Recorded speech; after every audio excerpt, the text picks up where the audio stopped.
Rumah tangga Advent, pasal yang ke-9, perkawinan yang dilarang. Perkawinan orang Kristen dengan orang yang tidak percaya.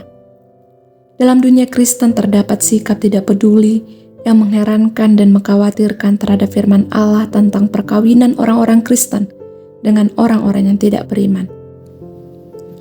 Banyak orang yang mengaku cinta dan takut kepada Allah lebih suka menurut kehendak pikirannya sendiri, ganti menerima nasihat dari firman yang kekal itu. Dalam kaitannya yang begitu erat dengan kebahagiaan dan kesejahteraan kedua belah pihak bagi dunia ini dan di dunia yang akhirat. Yaitu pikiran yang sehat, pertimbangan yang takut kepada Allah dikesampingkan, dan ketegaran hati yang keras dan buta dibiarkan merajalela. Para pria dan wanita yang sebenarnya cerdas dan bijaksana dalam hal-hal lain menutup telinga, tidak mau mendengar nasihat. Mereka tuli kepada seruan dan bujukan teman-teman, bahkan kaum keluarga, serta hamba-hamba Allah. Ucapan amaran dan nasihat supaya berhati-hati dianggap sebagai campur tangan yang tidak pada tempatnya.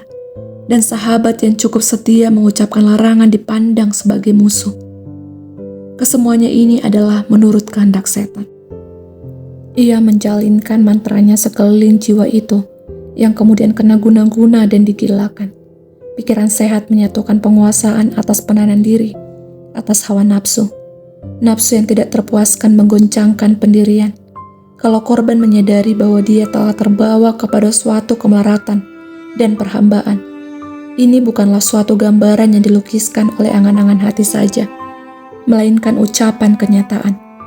Persetujuan oleh Allah tidak dibiarkan pada persekutuan yang tegas telah dilarangnya. Perintah Allah itu cukup jelas. Tuhan memerintahkan kepada bangsa Israel dahulu kala, supaya jangan kawin-mawin dengan bangsa penyembah berhala yang ada di sekeliling mereka. Janganlah juga engkau kawin-mawin dengan mereka. Anakmu perempuan, janganlah kau biarkan kepada anak laki-laki mereka. Ataupun anak perempuan mereka jangan kau ambil bagi anakmu laki-laki. Alasannya pun diberikan.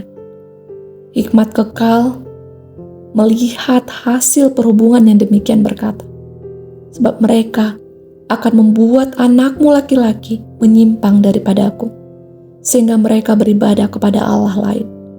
Maka murka Tuhan akan bangkit terhadap kamu, dan ia akan memusnahkan engkau dengan segera, sebab engkaulah umat yang kudus bagi Allah, dari segala bangsa di atas muka bumi ini, untuk menjadi umat kesayangannya. Dalam perjanjian baru, terdapat pula larangan yang seperti itu tentang perkawinan di antara orang Kristen dengan orang-orang yang tidak takut kepada Allah. Rasul Paulus dalam suratnya kepada orang Korintus berkata, istri terikat selama hidup suaminya. Kalau suaminya telah meninggal, ia bebas untuk kawin dengan siapa saja yang dikehendakinya, asal orang itu adalah seorang yang percaya. Dan sekali lagi, dalam suratnya yang kedua, ia menulis, janganlah kamu merupakan pasangan yang tidak seimbang dengan orang-orang yang tidak percaya. Sebab persamaan apakah terdapat antara Kristus dan Belial? Apakah bagian bersama orang-orang percaya dengan orang-orang yang tidak percaya? Apakah hubungan bait Allah dengan berhala? Karena kita adalah bait Allah yang hidup menurut firman Allah itu. Aku akan diam bersama-sama dengan mereka dan hidup di tengah-tengah mereka, dan aku akan menjadi Allah mereka, dan mereka akan menjadi umatku. Sebab itu, keluarlah kamu dari antara mereka, dan pisahkanlah dirimu dari mereka, firman Tuhan. Dan janganlah menyembah apa yang najis, maka aku akan menerima kamu, dan aku akan menjadi bapamu. Dan kamu akan menjadi anak laki-laki dan anakku perempuan. Demikianlah firman Tuhan yang Maha Kuasa. Kutuk Allah menimpa banyak perkawinan yang salah waktunya dan tidak layak, yang dibentuk pada zaman sekarang ini. Seandainya kitab suci membiarkan masalah ini dalam suatu keadaan yang kurang jelas dan pasti, maka tindakan yang diambil banyak orang-orang muda pada waktu ini dalam hubungannya dengan satu sama lain tentu akan dapat lebih dimaafkan. Tetapi Tuntutan kitab suci bukanlah nasihat yang setengah-setengah. Dituntunnya kemurnian pikiran, perkataan dan perbuatan yang sempurna. Kita sangat bersyukur kepada Allah karena sabdanya menjadi pelita kepada kaki kita. Dan demikian seorang pun tidak perlu salah dalam tugas dan kewajibannya. Orang-orang muda patutlah berusaha mencari nasihat dari kitab suci dan menurut nasihat-nasihat itu. Kalau menyimpang dari peraturannya, akan terdapatlah akibat-akibat yang sangat menyedihkan. Allah melarang orang kawin dengan orang yang tidak seiman. Umat Allah sekali-kali tidak boleh memberanikan diri masuk ke dalam daerah yang dilarang. Pernikahan di antara orang-orang yang tidak seiman dilarang oleh Allah. Akan tetapi, terlalu sering hati yang belum bertobat itu mengikuti kemauan sendiri, dan pernikahan yang tidak diizinkan Allah dilakukan. Oleh sebab itu, banyak pria dan wanita yang tidak mempunyai pengharapan dan tidak mempunyai Allah di dalam dunia ini. Ilham mereka yang agung telah musnah. Oleh suatu rantai keadaan mereka terikat dengan jaringan setan. Barang siapa yang diperintahkan oleh hawa nafsu dan dorongan hati akan menuai kepahitan hidup ini, dan tindakan mereka dapat mengakibatkan hilangnya jiwa mereka.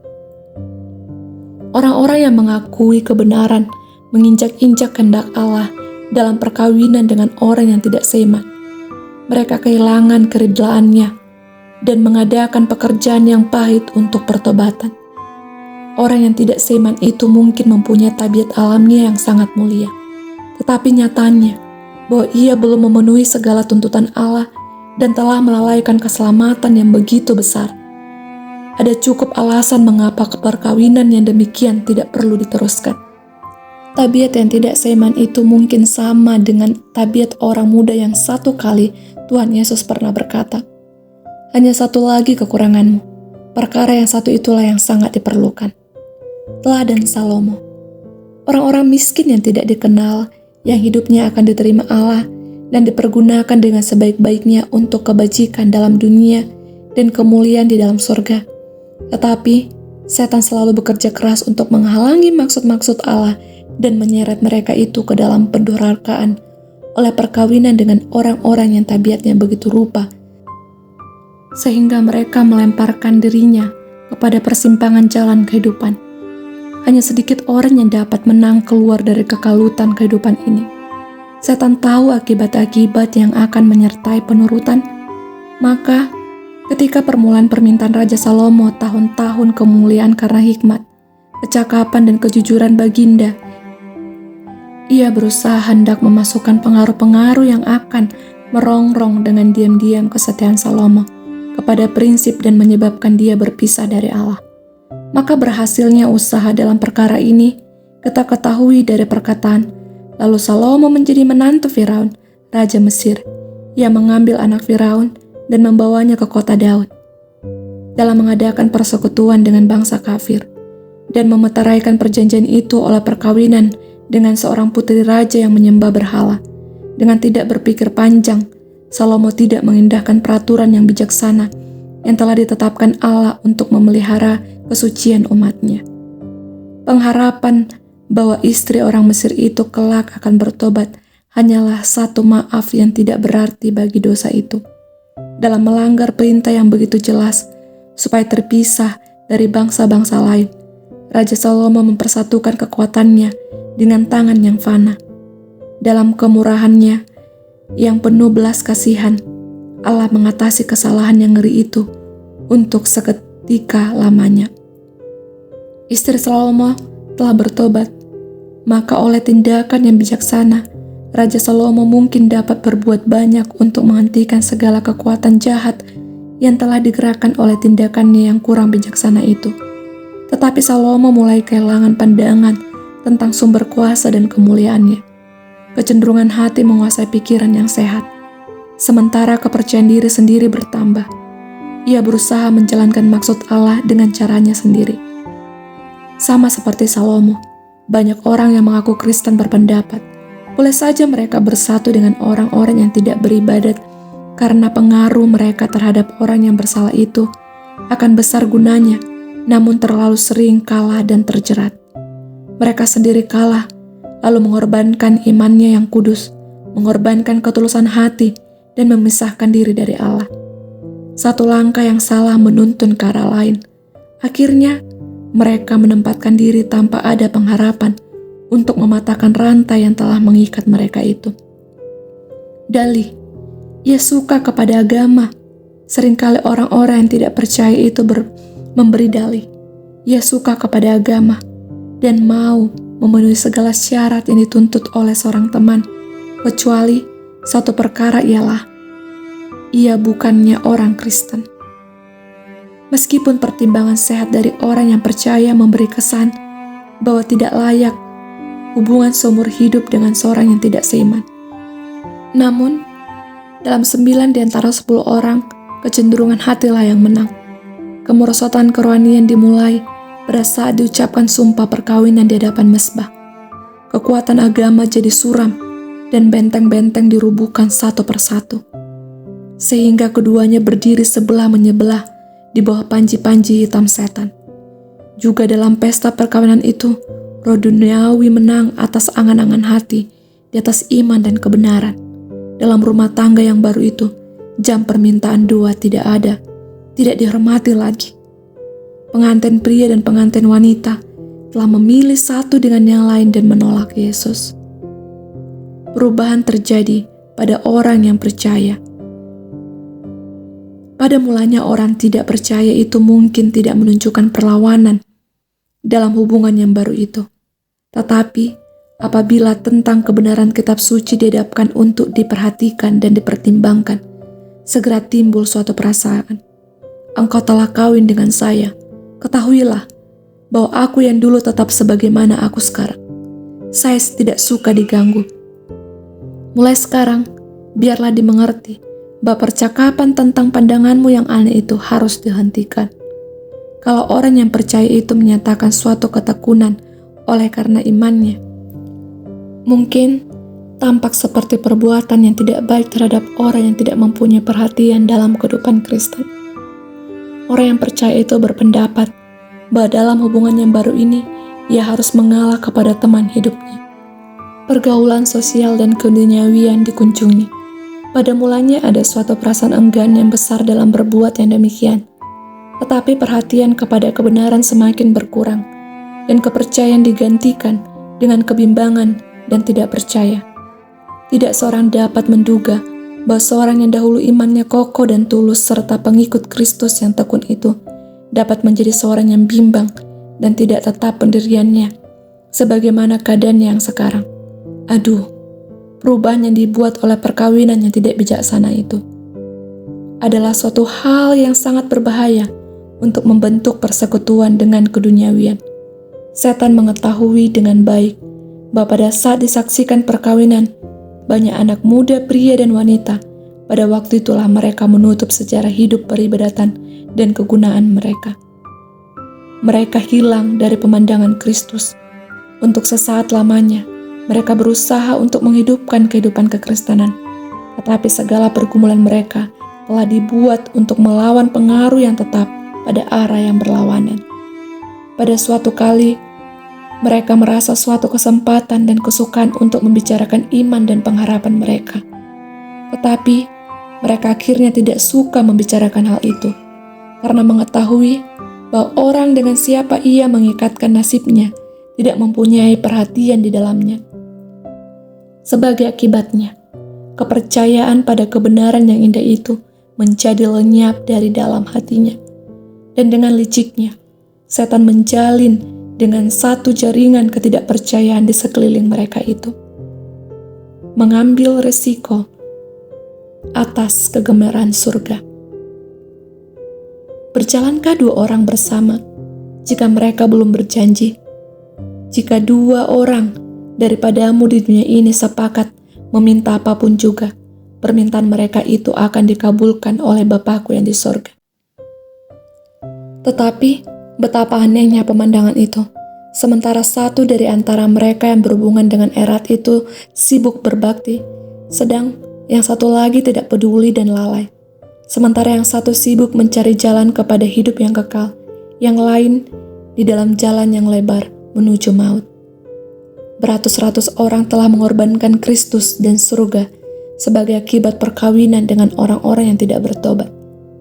Dapatkah kasih dan persekutuan Kristus itu dinilai mereka terlalu kecil, sehingga mereka lebih menyukai berteman dengan manusia yang fana? Apakah pengharapan kepada surga itu begitu sedikit, sehingga mereka suka mengambil resiko kegemaran untuk seorang yang tidak cinta terhadap juru selamat yang indah itu? Menggabungkan diri dengan seorang yang tidak percaya berarti menempatkan diri di daerah setan. Engkau mendukakan roh Allah dan kehilangan perlindungannya. Sanggupkah engkau menghadapi pertarungan yang besar yang menantang kamu dalam memperjuangkan peperangan untuk hidup kekal? Tanyalah dirimu sendiri. Bukankah seorang suami yang tidak percaya akan menyesatkan pikiran saya daripada Tuhan? Ia adalah penggemar kepelisiran, lebih daripada seorang yang mengasihi Allah. Apakah tidak mengajak saya untuk menyukai perkara-perkara yang disukainya? Jalan yang menuju hidup yang kekal itu adalah curam dan berbatu-batu. Janganlah mengambil beban tambahan untuk memperlambat kemajuanmu. Rumah tangga di mana bayangan tidak pernah berlalu. Hati merindukan cinta manusia, tapi cinta ini tidak cukup kuat, suci, atau cukup indah buat mengisi cinta kasih Yesus. Hanya dalam juru selamat, sang istri boleh mendapat kebijaksanaan, kekuatan, dan rahmat untuk menghadapi segala keluh kesah, tugas kewajiban, dan duka cita kehidupan. Ia harus menjadikan dia kekuatan dan penuntunnya. Biarlah wanita menyerahkan diri kepada Kristus sebelum menyerahkan dirinya kepada seorang sahabat dunia, dan jangan masuk ke dalam perhubungan yang akan bertentangan dengan ini. Orang yang akan mendapat kebahagiaan yang benar haruslah beroleh berkat surga atas segala perkara yang mereka miliki dan segala perkara yang mereka lakukan. Pendurhakaan dengan Allah itulah yang memenuhi hati banyak orang dan rumah tangga dengan kesengsaraan. Hai saudaraku, jika engkau ingin mempunyai sebuah rumah tangga di mana bayangan akan berlalu, janganlah menggabungkan diri dengan orang yang memusuhi Allah. Cara berpikir orang Kristen. Apakah yang patut dilakukan setiap orang Kristen apabila menghadapi kesukaran yang menguji ketekunan dalam prinsip peribadatan? Dengan keteguhan yang dapat ditiru, ia harus berkata dengan terus terang, "Saya adalah orang Kristen yang tulus ikhlas. Saya percaya hari yang ke-7 dalam 1 minggu ialah Sabat Kitab Suci." Kepercayaan dan prinsip-prinsip kita berada dalam keadaan yang demikian rupa, sehingga menuju kepada arah yang bertentangan. Kita tidak dapat berbahagia bersama-sama seandainya saya terus berusaha memperoleh pengetahuan yang lebih sempurna tentang kehendak Allah. Saya akan bertambah-tambah, bukan seperti dunia yang dihisapkan kepada rupa Kristus. Kalau engkau terus tidak melihat kebajikan dalam Kristus, tidak ada penarikan di dalam kebenaran, engkau akan cinta kepada dunia yang tidak dapat saya cintai, sementara saya mencintai segala perkara yang berkenan kepada Allah, di mana engkau tidak dapat mencintainya. Perkara-perkara rohani dipandang dari segi rohani. Tanpa memandang dari segi rohani, engkau tidak akan dapat melihat segala tuntutan Allah yang berlaku atas saya, atau menyadari segala kewajiban saya kepada Tuhan, yang kepadanya saya berbakti, sehingga engkau kelak merasa dilalaikan karena tugas kewajiban agama. Engkau tidak akan berbahagia. Engkau akan menjadi iri hati karena segala kasih sayang yang saya serahkan kepada Allah. Dan saya akan sendirian di dalam iman peribadatan saya. Kalau pemandanganmu berubah, kalau hatimu telah menyambut segala tuntutan Allah, dan engkau telah belajar mengasihi juru selamatku, maka pada waktu itu perhubungan kita boleh dibaharui.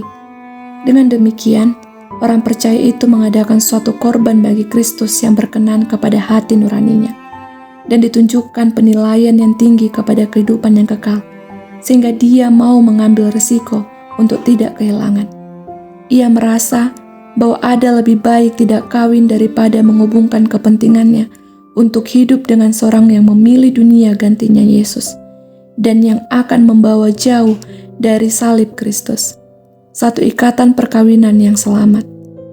Perkawinan tidak dapat dibentuk dengan selamat hanya di dalam Kristus. Cinta manusia haruslah menarik ikatan yang lebih rapat dari cinta ilahi. Hanya bila mana Kristus berkerajaan, terdapatlah cinta kasih yang mendalam, benar, dan tidak mementingkan diri sendiri. Bila mana seorang ditobatkan sesudah perkawinan, orang yang telah kawin ketika belum bertobat ditempatkan di bawah suatu kewajiban yang lebih kuat oleh pertobatannya, supaya setia kepada temannya. Betapa jauh pun perbedaan pendapat mereka tentang peribadatan, namun segala tuntutan Allah haruslah ditempatkan di atas segala perhubungan dunia. Meskipun segala ujian dan kelemah lembutan, kesetiaan kiranya boleh menjadi suatu pengaruh untuk memenangkan yang belum percaya itu.